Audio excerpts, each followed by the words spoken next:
누가복음 6장 27, 20절 말씀. 그러나 너희 듣는 자에게 내가 이르노니 너희 원수를 사랑하며 너희를 미워하는 자를 선대하며 너희를 저주하는 자를 위하여 축복하며 너희를 모욕하는 자를 위하여 기도하라. 아멘.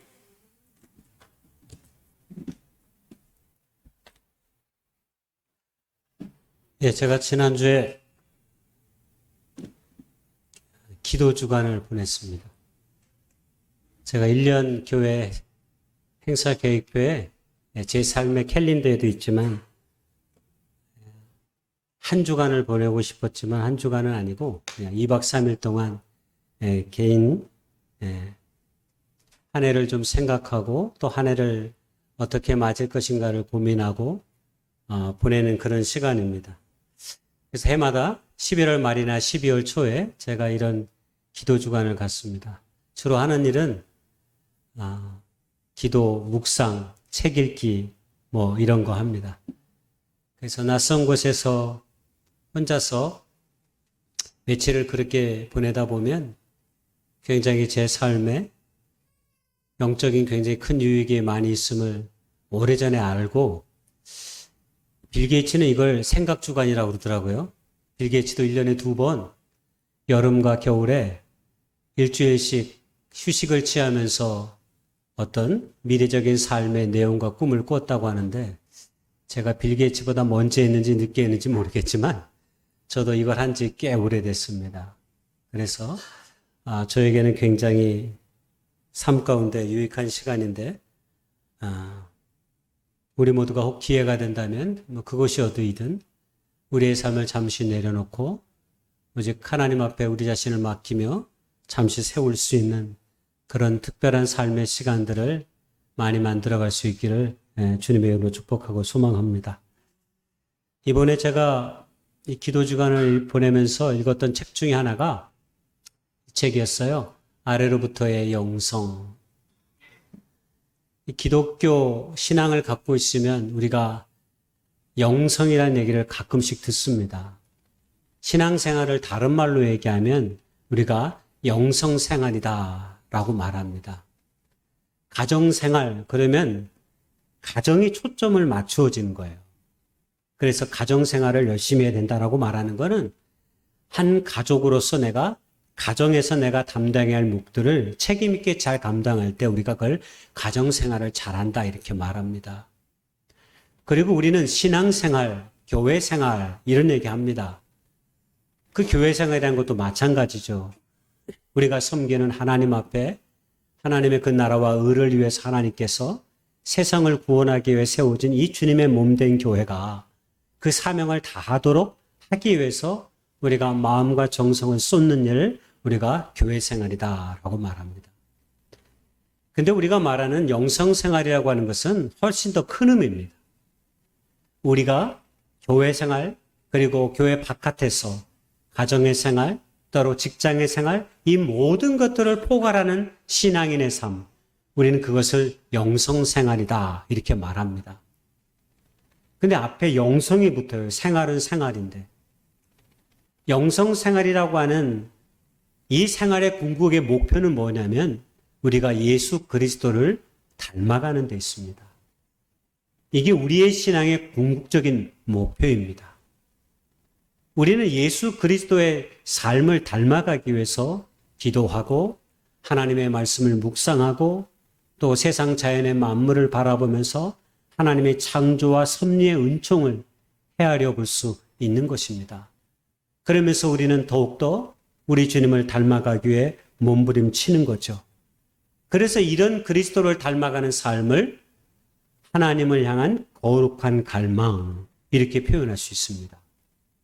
그래서 신앙의 삶을 산다고 하는 것은 우리가 하나님을 향한 거룩한 갈망이 있다 이렇게 말하는 것입니다. 그 사람에게 믿음이 있는지 없는지 그 사람에게 신앙이 있는지 없는지를 엿볼 수 있는 하나의 척도는 그의 삶 가운데 하나님을 향한 거룩한 갈망이 보여지느냐 그렇지 못하느냐에 있는 것입니다. 하나님을 향한 거룩한 갈망이 그것이 교회라고 하는 공간이든 우리의 가정이든 우리의 직장이든 그 어느 곳이든 중요하지 않습니다. 중요한 것은 우리의 삶이 고하는 그곳에서 하나님을 향한 거룩한 갈망의 자세로 우리가 우리의 삶을 살아가고 있다면 우리는 신앙의 생활을 잘하고 있다라고 말해도 과언이 아닙니다. 그래서 보통 영성생활이라고 하는 것은 위로부터의 영성을 말합니다. 거룩하신 하나님을 향해 하나님의 백성들이 끊임없이 나아가는 일련의 신앙의 자세를 우리는 그렇게 말하기 때문입니다. 그래서 전통적으로 이런 신앙의 영성을 위로부터의 영성이다 그랬습니다. 그런데 놀랍게도 우리는 아래로부터의 영성을 이야기했습니다. 아래로부터의 영성이란 무엇입니까? 나의 기쁨과 즐거움만이 아니라 때로 삶을 살다 보면 내가 겪게 되는 어떤 상처들, 아픔들, 그런 것들을 통해 하나님 앞에 서게 되는 것을 말합니다. 우리의 삶이 성취되어지고 우리가 하는 모든 일들이 잘 되었을 때 우리가 하나님께 영광을 돌릴 뿐만 아니라 우리의 삶이 저 깊은 나락에 빠졌을 때 유명한 신비주의자 마이스터 에카르트의 표현에 의하면 우리 영혼의 깊은 어두운 밤의 순간에 있을 때 우리가 존귀하신 하나님 앞에 우리 자신의 모습을 더 깊이 있게 들여다볼 수 있는 기회가 된다라고 말할 수 있는 거죠. 이게 지난주에 제가 말씀드렸던 하나님의 영광의 또 다른 실체입니다. 우리는 보통 하나님의 영광을 하나님께서 내게 베푸신 그 놀라운 은총의 결과들, 원하고 꿈꾸었던 일이 이루어지는 것들, 우리가 이런 것을 통해서 보통 하나님께 영광을 돌린다 그랬습니다. 그런데 하나님의 영광의 자세는 내 삶이 꼭 잘 되었을 때만 이루어지는 것이 아니라 내 삶이 원하지 않는 삶의 길목에 서게 되거나 내가 꿈꾸고 소망했던 일이 하나도 이루어지지 않았을 때 도리어 그곳이 하나님의 영광이 될 수 있다고 하는 사실을 저는 지난주에 독사라고 하는 헬라어 표현을 통해서 여러분에게 말씀드린 바 있습니다. 그리고 다니엘을 소개했고 그의 친구들 사드락과 메삭과 아벳느고를 소개했습니다. 풀무불에 던져 설령 죽을지라도, 설령 살지 못하고 내가 죽을지라도 세상의 권세 앞에, 왕 앞에 내가 무릎 꿇지 않겠습니다. 여전히 죽음의 고통스러운 현실 앞에서도 하나님을 향한 영광의 찬미가 남아있다는 것, 바로 그것이 그린이 얘기한 아래로부터의 영성인 것입니다. 그래서 우리의 신앙의 삶은 우리의 삶이 높은 곳에 일어났을 때 드러나기보다는 보통은 우리의 삶이 어려움에 빠졌을 때, 고통과 아픔 속에서 헤매이며 우리의 삶의 순간들을 지나게 될 때 우리의 신앙의 본질이 다 드러날 때가 많은 것입니다. 오늘 그린의 책에 보면 그래서 그 이야기를 제가 소개하고 있는 것입니다. 하나님을 하늘로 날아올라야만 만날 수 있는 것이 아니라 천길만길 나락으로 떨어진 곳이 참 나를 발견할 수 있는 자리이며 바로 그곳에서 하나님을 더 잘 만날 수 있다 하니 얼마나 놀라운가. 제가 지난주에 하려고 했던 저 말씀이 저기에 있더라고요. 저 책을 읽었더라면 저 책을 먼저 소개했을 텐데, 근데 제가 삶 가운데 경험했는데 아마 그린도 이 비슷한 경험을 저렇게 표현하지 않았나 싶습니다. 여러분, 그러나 저 말을 오해하지는 마십시오. 아픔과 고통 속에서 그냥 견디라는 말이 아닙니다. 저 말은 우리가 우리에게 주어진 자리가 어떠하든지 그 속에서 하나님에 대한 우리의 신앙과 믿음이 고백되어져야 된다는 얘기를 하고 있는 것입니다.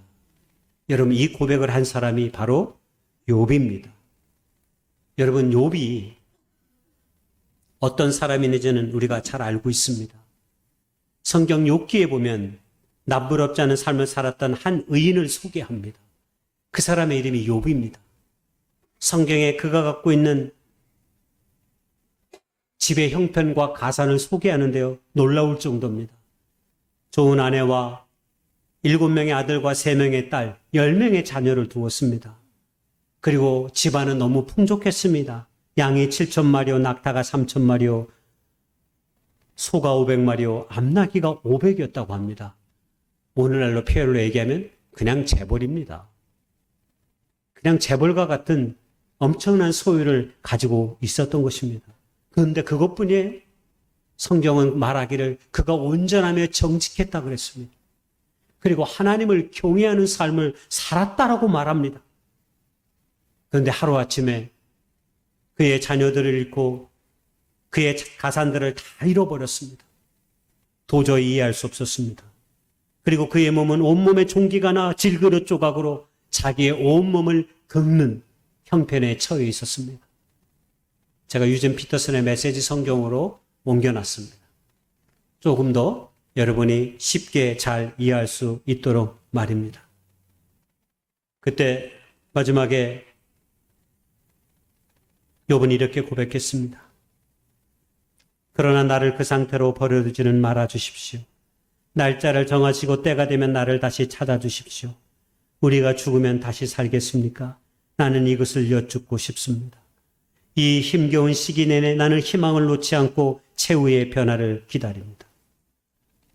부활을 고대합니다. 손수 지으신 피조물을 애타게 그리워하셔서 주께서 부르시면 내가 응답하겠습니다. 주께서 내 모든 발걸음을 지켜보시지만 내 잘못을 추궁하지는 않으실 것입니다. 내 죄를 자루에 담아 대양 깊숙한 곳에 던져 버리실 것입니다. 하나님에 대한 절대적 믿음과 신앙이 욥의 이 고백 속에 담겨 있습니다. 비록 그는 가산을 잃고 자녀를 다 잃고 온몸에 종기가 나 극심한 질병의 한가운데 서 있지만 말입니다.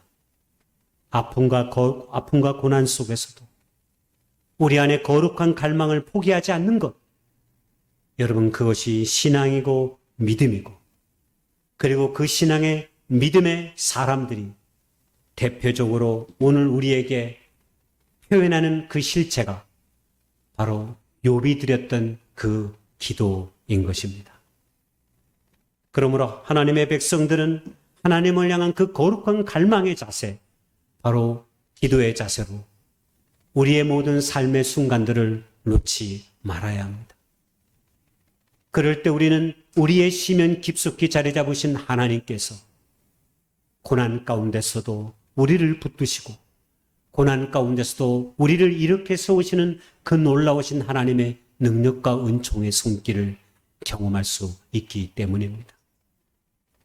저는 오늘 그런 의미 속에서 기도를 여러 가지로 정의할 수 있겠지만 오늘 제 표현으로 사랑의 갈망 이렇게 표현하고 싶습니다.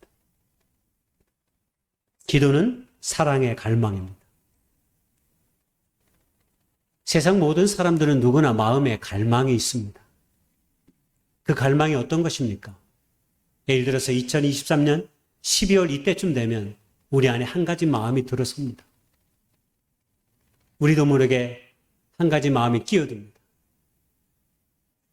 네가 신년 예배 때, 송교회 예배 때 다짐했던 그 소원과 그 계획들이 얼마나 이루어졌지?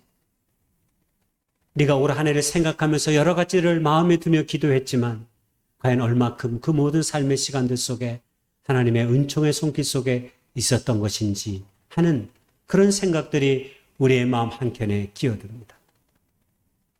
더 나아졌으면 하는 것들, 원하는 것들이 올 한 해 동안은 좀 이루어졌으면 하는 것들. 그래서 우리는 이맘때가 되면 우리는 조금 힘들고 모든 일이 잘 안 되었지만 내년에는 조금 더 좋은 일도 있고 무엇인가 마음으로 기대하고 소망했던 것들이 이루어졌으면 좋겠다 하는 마음을 우리는 이맘때쯤 되면 한 번쯤 다 갖게 되는 것입니다. 그래서 해마다 신년이 되면 그리고 12월이 되면 자신을 바꾸고 싶은 마음에 자신이 뜻하는 바를 이루고 싶은 마음에 자기 개발서와 같은 많은 책들을 사거나 또는 새로운 수첩을 통해서 자기의 다짐을 기록해 놓곤 합니다. 중요한 것은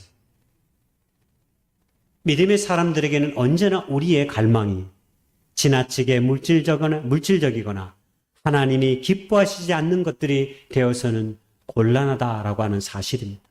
예를 들면 요즘 사람들이 가장 마음으로부터 갈망하는 게 무엇일까요? 건강입니다. 건강. 요즘은 건강이 우리의 삶의 가장 중요한 지표가 되어버렸습니다. 흔히 건강하지 못하면 돈도 필요 없고 지식도 아무것도 소용이 없다는 이야기를 합니다. 맞습니다. 그런데 여러분 잘 생각해야 됩니다. 우리가 만약 건강이 내 삶의 가장 중요한 초점이 되어버린다면 이게 우리의 우상이 될 수도 있습니다. 얼마든지 우상이 되는 거죠. 왜냐하면 하루에 몇 시간씩 내가 그렇게 중요하게 생각하는 건강을 생각하며 인생의 삶의 시간을 소비하다 보면 정작 내가 해야 될 일들을 잃어버리거나 놓치는 일들도 있으며 때로는 주님 안에서 감당해야 될 어떤 시간의 삶을 내어놓지 못할 때도 있기 때문입니다. 그러면 그 건강은 우리에게 너무나 소중하지만 하나님의 영광을 드러내지 못하는 것입니다. 우리가 건강해지려고 하는 궁극의 목적이 무엇입니까? 하나님의 사람, 믿음의 사람들에게는 우리의 건강의 목적이 하나님께 더 큰 영광을 돌려드리기 위해서 영적으로 육적으로 건강해지는 삶을 살겠다라고 하는 그런 마음 때문이 아닙니까? 그 본래 궁극의 지표를 우리가 잃어버려서는 곤란하다라고 하는 거죠. 그래서 우리말에 모든 것이 지나치면 모자람만 못하다라는 이야기를 하는 겁니다. 그러므로 우리 안의 갈망을 늘 우리는 살피고 돌봐야 합니다. 우리 안에 어떤 갈망은 우리가 가는 생명의 길을 잃어버리기도 하고 어떤 길은 우리가 하나님 앞에 끊임없이 내 자신을 세워가게 하는 길이 되기도 하기 때문입니다. 그런 믿음의 사람들이 갖는 찰망의 참된 갈망의 삶 가운데 하나가 바로 기도입니다. 그래서 우리 모두가 새해는 기도의 자리에 여러분의 삶을 더 많이 둘 수 있기를 소망합니다.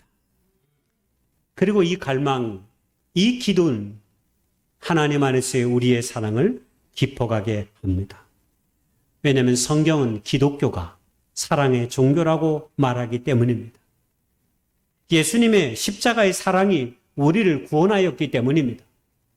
요한에서 4장 9절 11절에 보면 하나님의 사랑이 우리에게 이렇게 나타난 바 되었으니 하나님이 자기의 독생자를 세상에 보내심은 그로 말미암아 우리를 살리려 하심이라.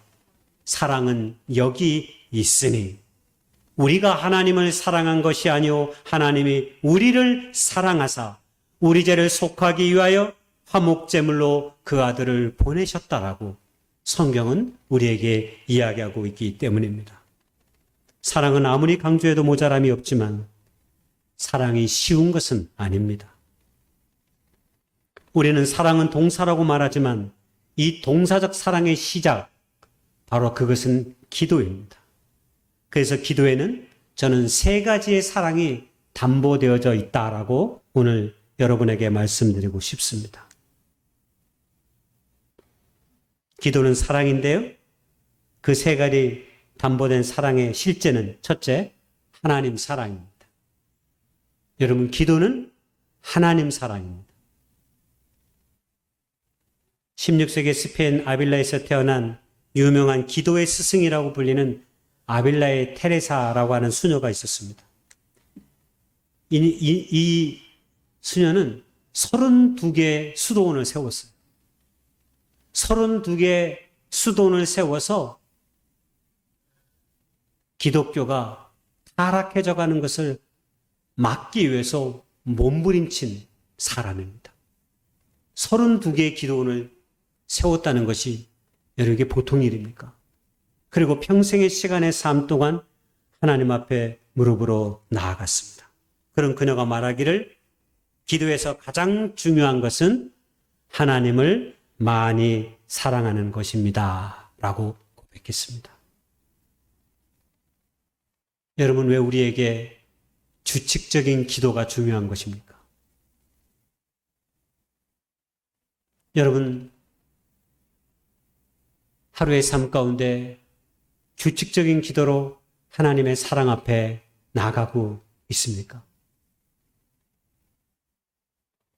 규칙적인 기도의 시간은 믿음의 사람들에게 너무나 중요합니다.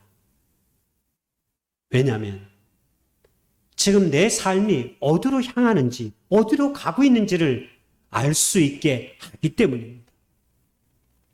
우리가 만약 하나님 앞에 우리의 삶을 두고 기도하지 않는다면 우리는 하나님의 사랑을 덧입을 수 없기에 우리의 삶의 온전한 길들을 찾아갈 수 없습니다. 사람은 대부분 내게 별로 중요하지 않은 사람에게 시간을, 돈을 쏟고 싶어 하지 않습니다. 근데 여러분, 기도 생활이 다 그렇습니다. 기도한다는 것은 우리가 하나님을 사랑한다는 것입니다.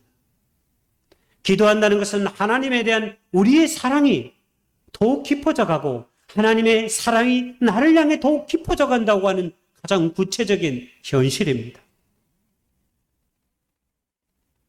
하나님의 사랑이 필요함을 아는 사람은 그래서 언제나 우리 자신을 하나님 앞에 기도의 자리에 서게 합니다. 우리가 하나님을 사랑한다면 하나님과 사랑하는 사람과 시간을 같이 보내는 일이 어찌 귀하고 소중하지 않을 수 있겠습니까? 여러분, 우리 모두는 대부분 이 땅을 살면서 내가 좋아하고 내가 사랑하는 사람과 시간을 같이 보내고 싶어 합니다. 그래서 나를 좋아하고 그와 만나면 기분이 좋아지고 그와 대화를 나누면 삶에 또 다른 의욕을 갖게 하고 그와 만나면 그와의 교제하면 그를 통해 또 다른 삶의 길들을 펼쳐나갈 수 있다는 확신이 생기고 때로는 위로도 받고 그 깊은 우정을 통해서 우리의 삶이 가치가 있고 의미가 있음을 우리가 확인하지 않습니까? 우리의 기도가 그렇습니다. 우리의 기도는 하나님에 대한 사랑이기 때문입니다. 우리는 이 기도를 통해서 하나님과의 관계가 더욱 깊어져 가는 것이죠. 그리고 친밀해지는 것이죠. 그래서 우리는 때로 하나님 앞에 서게 될 때 아이처럼 그냥 울음으로 눈물로 아버지 앞에 서게 될 때가 있지 않습니까? 아이처럼 그냥 내가 원하는 것을 단순하게 고백할 때도 있지 않습니까? 아이처럼 순전한 마음으로 그냥 우리의 모든 아픔을, 우리의 모든 눈물을 쏟고 싶어 할 때도 있습니다. 다 하나님 앞에서 사랑을 고백하는 것입니다. 요한복음 4장에 보면 사마리아 수가성에서 예수님이 한 여인을 만난 이야기가 나옵니다. 그 여인은 과거에 남편이 여럿 있었지만 삶의 평안함과는 거리가 멀었습니다. 왜냐하면 여러 명의 남자들이 그에게 삶의 평안함을 줄 것이라고 생각하고 갈망했지만 실패했기 때문입니다. 그런데 주님을 만났습니다. 그 주님을 만남을 통해서 그의 갈망이 채워졌습니다. 그의 마음 가운데 평안함이 찾아들었습니다. 그러자 그녀의 갈망이 바뀝니다. 사마리아 수가성의 여인은 주님을 만나고 난 이후에 그가 예수님을 통해 만난 그 기쁨과 평안함을 바로 이웃들에게 달려가 내가 예수님을 만났다. 그분을 만나서 내 안에 평안함이 찾아왔다라고, 내 안에 기쁨이 찾아왔다라고 그 예수님을 소개하는 이야기로 사마리아 수가성의 여인이 끝난다는 사실을 여러분 알고 있습니까? 주님과의 사랑이 그녀의 갈망을 바꾸어 버린 것입니다. 기도는 우리를 하나님의 사랑 안에 거하기도 하지만 우리를 또 다른 사랑으로 나아가게 하는 열쇠가 된다고 하는 사실을 사마리아 수가성의 여인이 보여주고 있는 거죠. 그래서 기도는 사랑이지만 그 기도는 두 번째로 이웃사랑입니다. 기도가 왜 이웃사랑입니까?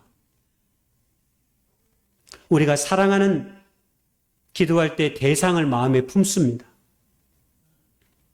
그리고 그 대상을 품고 하나님 앞에 씨름합니다.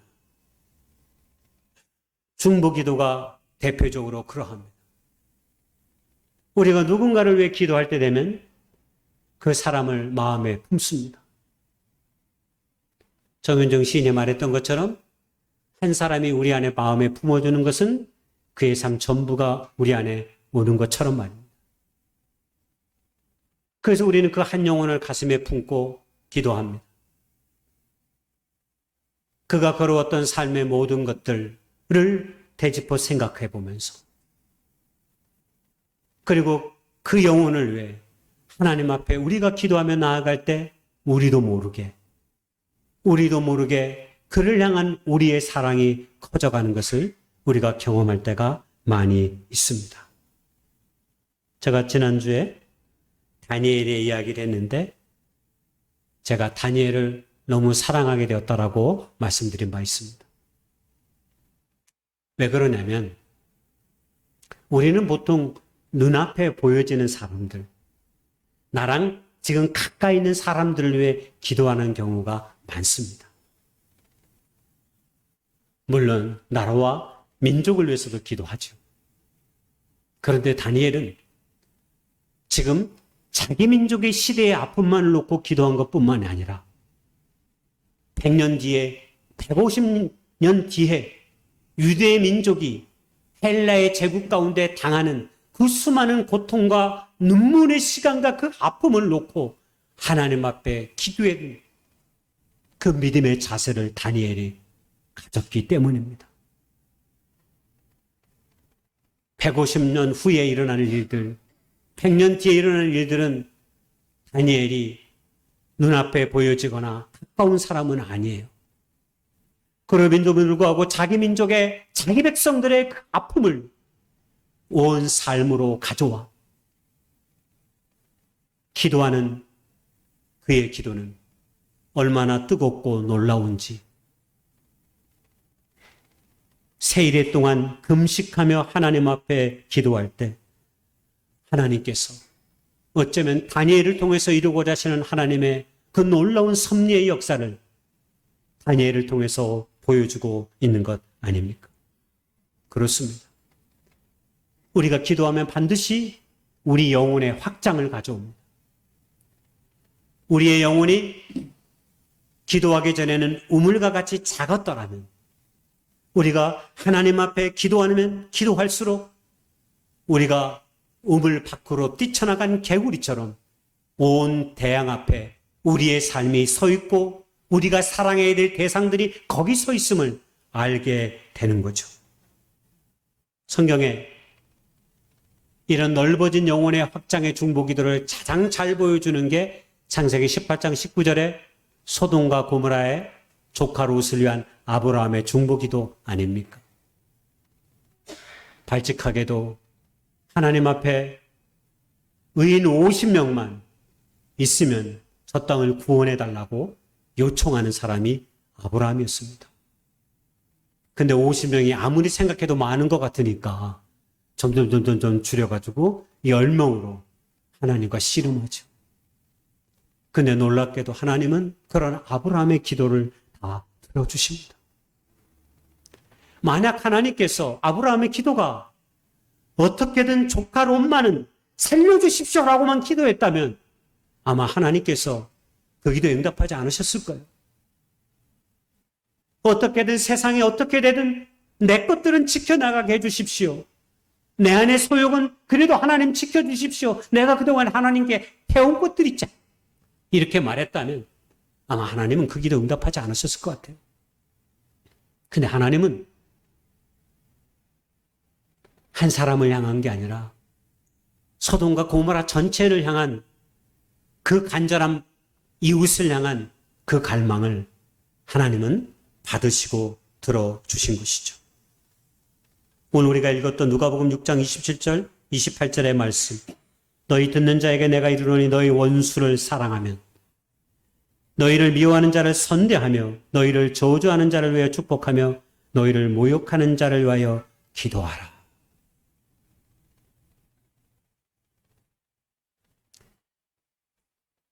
솔직히 말하면 원수를 향해 기도하기가 쉽지 않습니다. 근데 가만히 내가 말씀을 준비하면서 원수 같은 자에게 내가 뭘 했지 하니까 기도를 했더라고요. 그래도 기도의 흔적이 남아있더라고요. 내가 돌이켜 생각해 보니까 기도의 흔적은 있더라고요.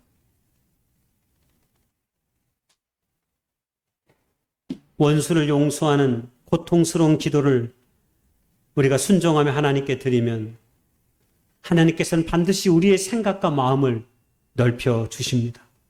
그래서 예수님은 마태복음 5장 44절에서 나는 너에게 이르노니 너희 원수를 사랑하며 너희를 박해하는 자를 위하여 기도하라 라고 말씀한 것입니다. 하나님의 사랑을 배우고 싶습니까? 원수를 위해 기도하는 것에서부터 시작해 보십시오. 우리의 사랑이 깊어지고 넓어지게 될 것입니다. 우리의 기도는 이웃을 품습니다.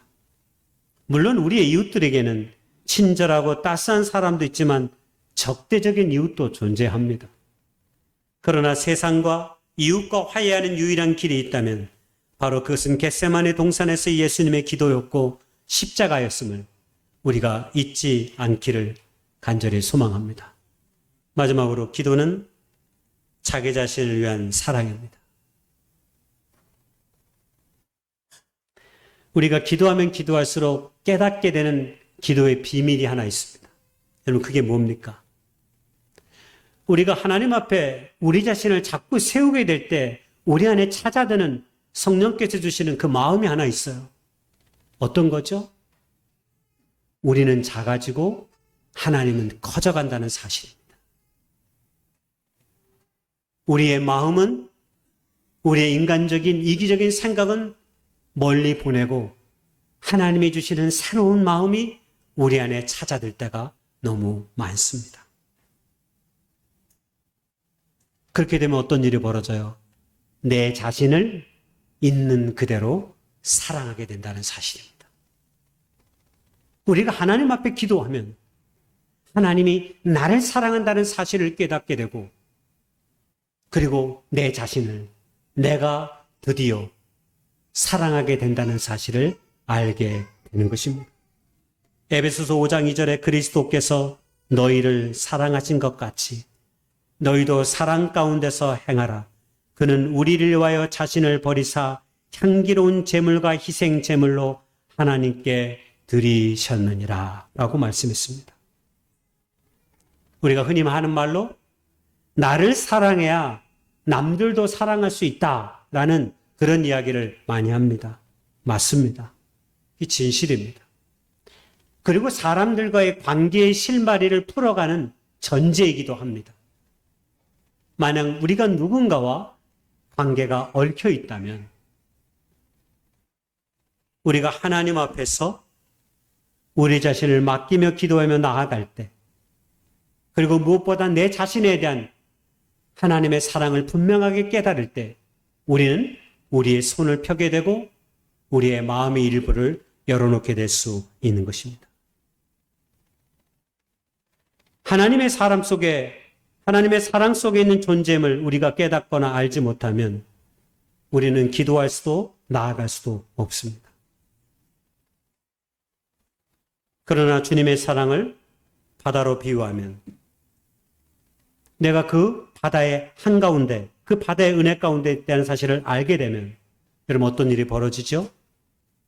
바다가 주는 그 모든 것을 내 것으로 삼을 수 있게 된다는 것입니다. 그래서 어부들은 바다를 두려워하지 않습니다. 왜냐하면 어부들은 바다를 통해 자신의 삶과 자신의 생명을 지탱해주는 가장 자신들에게 허락한 자원임을 알기 때문입니다. 바다가 두렵게 느껴진다면 그 바다가 자신들에게 주는 풍성한 은혜를 하나도 제대로 누리지 못하게 될 것입니다. 그렇다면 그 어부는 다른 일을 찾아봐야 되겠죠. 그렇습니다. 우리의 기도를 그렇게 비유하면 바로 하나님의 사랑 속에 내 자신이 서 있다는 사실을 바로 바다 한가운데 있는 어부처럼 우리는 깨닫게 된다는 것입니다.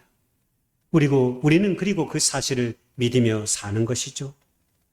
그런데 사람은 누구에게나 다 자신을 지키려고 하는 자존심이라는 게 있습니다. 근데 그 자존심의 근원이 정작 자기 자신을 사랑하고 아끼는 것입니다. 근데 이 사실을 아는 사람이 별로 많지 않습니다.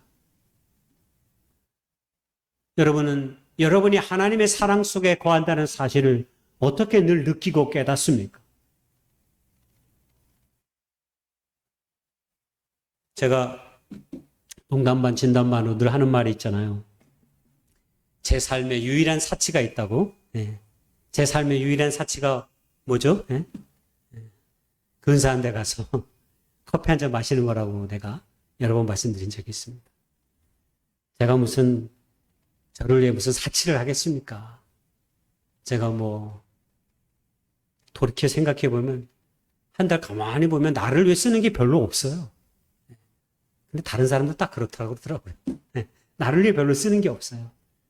근데 내 삶에 어느 순간 찾아든 감정이 하나 있었어요. 그게 바로 앞서 말했던, 그래도 내 삶의 어느 시간에 여백을 만들어 놓고 근사한 데 가서 그 한 잔 차 마신다고. 구봉산 언덕에 가면 카페 거리가 많습니다. 이 스타벅스가 있는데 1층에 프리미엄 커피를 팔아요. 제가 한 번 먹어봤습니다. 2번 먹어봤구나. 한 잔에 10,000원입니다. 사람들은 그래요. 미쳤구나. 미친 게 아니고요. 한번 먹어보고 싶었어요. 그래서 먹어봤어요. 그럼 누군 그래요. 그 맛이 그 맛이지. 아니에요. 다르더라고요. 커피 맛이 다르더라고요. 별것 아닌 것 같지만 저는 의식적으로 가끔씩 이런 일을 합니다. 왜냐하면 이게 내 자신을 격려하고 위로하고 때로 나를 사랑하는 길임을 제가 아주 오래전에 한번 깨달았거든요. 목회자들은 보통 다른 사람을 위해 서 있을 때가 많이 있습니다. 그리고 정작 자기 자신을 돌보거나 자기 자신을 깊이 있게 사랑할 수 있는 기회들을 별로 갖지 못해요. 그러면서 제 안에 들었던 감정 중에 하나가 바로 그거였습니다. 그래서 그렇게 한 지 아주 오래됐습니다.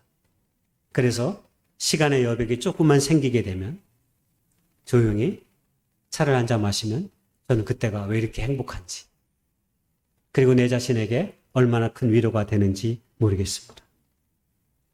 자신을 진정으로 사랑하고 아끼는 사람이라면 자신을 진정으로 사랑하는 법이 무엇인지 여러분의 삶을 깊이 있게 들여다볼 수 있기를 바랍니다. 믿음의 사람들에게는 이런 것을 가장 잘 보여주는 게 기도이고요. 그리고 이 기도 가운데 시편 23편의 이 마지막 말씀이, 제가 이 말씀을 준비하면서 다시 한번 읽다가 엄청난 환희와 기쁨을 제가 느꼈습니다.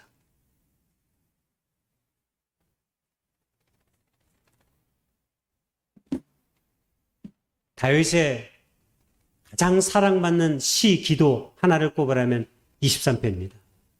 그래서 우리는 이 시편 23편을 나이팅게일이라고 불립니다. 시편 23편은 시편의 나이팅게일이라고 부릅니다. 왜 그렇게 부르냐면 죽음과 질병, 어려움에 처해 있는 사람들에게 위로를 주기 때문입니다. 일련의 학자는 이 시가 다윗이 그의 아들 압살롬의 반란에 쫓겨가면서 아버지를 죽이겠다고 몸부림쳤던 아들에게 쫓겨가면서 다윗 왕이 하나님 앞에 불렀던 기도이고 노래다라고 말하고 있습니다.